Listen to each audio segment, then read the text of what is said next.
My name is Ultra Gigas. This is my review for the 5th episode of Ultra 7, and the show's title is The Lost Hours. The diversity of the monster costumes I'll discuss forthwith. In episode 1, the monster was a little guy appearing to be worked like a puppet or marionette. Look at this monster now, an assuredly more complex villain to maneuver than the quintessential man in a monster suit. Look at its mouth, quite unorthodox. The easy way was seemingly ignored, while the road less traveled was embraced by the minds behind some of these foes.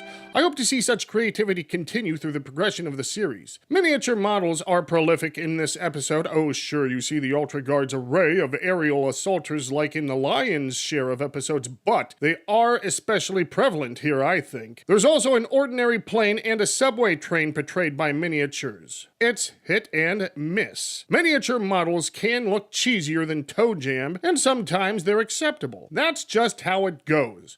One thing I refuse to do is outright bash the use of tiny replicas in the tokusatsu genre. I understand that time and money were and continue to be factors in tokusatsu production values. I make allowances for cheesy goodness, but there are times I'll gripe because I know that something visually displeasing could have been better produced or simply cut out altogether. As far as the 5th episode's story goes, I give it 2 thumbs up. Oh yes. Dr. Yushima, regarded as one of the smartest men alive, becomes the victim of alien mind control, and thus he attempts to frame Dan Moribashi for the doctor's, misdeeds. The doctor doesn't lie when he tells the rest of the Ultra Guard that Dan Moribashi is an alien, though. Again, Dan Moribashi's Ultra 7 secret isn't so secret among space bad guys. I guess you could say Ultra 7's secret, because that's who he really is. It's like how Superman is really Superman, while Clark Kent is the alter ego. Both Superman and Ultra 7 choose to maintain civilian identities as to be part of human society, or I guess they'd have to sit around in solitude waiting for their presence to be needed. I mean, Superman's actual home is literally called the Fortress of Solitude. I don't know where Ultra 7 would hang out. I guess he'd build his own fortress and waste his time playing with himself? Now, Dan's no dunderhead. He knows that the doctor's mind isn't his own, so Dan jumps the gun and attempts to stop the doctor from messing with the Ultra Guard's base. Too bad Dan's teammates are ignorant to the truth. They think Dan's got rabies or something and he's locked up. The doctor succeeds in disabling the base's radar, but when the aliens controlling the doctor's mind invade, the radar goes off and everyone's alerted. That's quite the plot hole, correct me if I'm wrong. I like that Dan doesn't wait around in his holding cell to be vindicated. He's like, I'm Ultra 7, brah.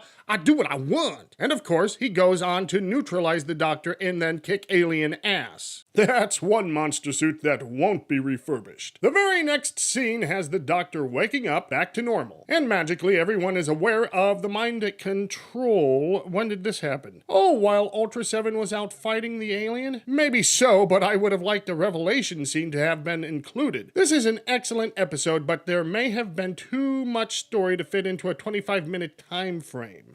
But why stop there? I want to continue on and talk about episode 6, The Dark Zone. So here's a creepy one. Dan and Anne are not sure if they can trust an alien visitor that hides in a cloak of darkness.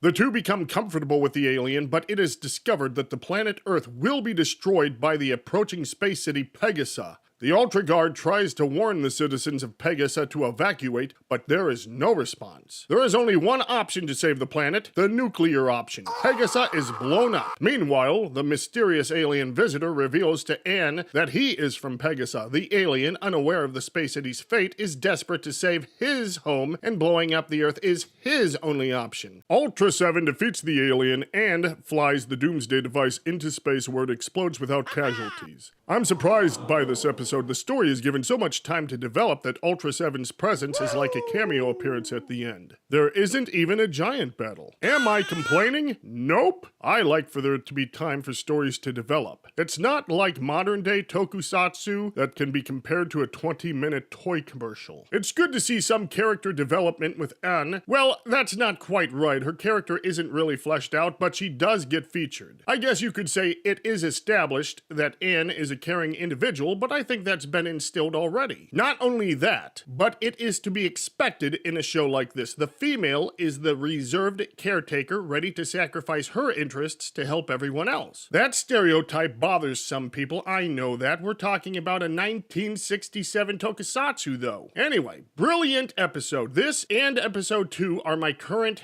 favorites of Ultra 7. I hope many more are to come.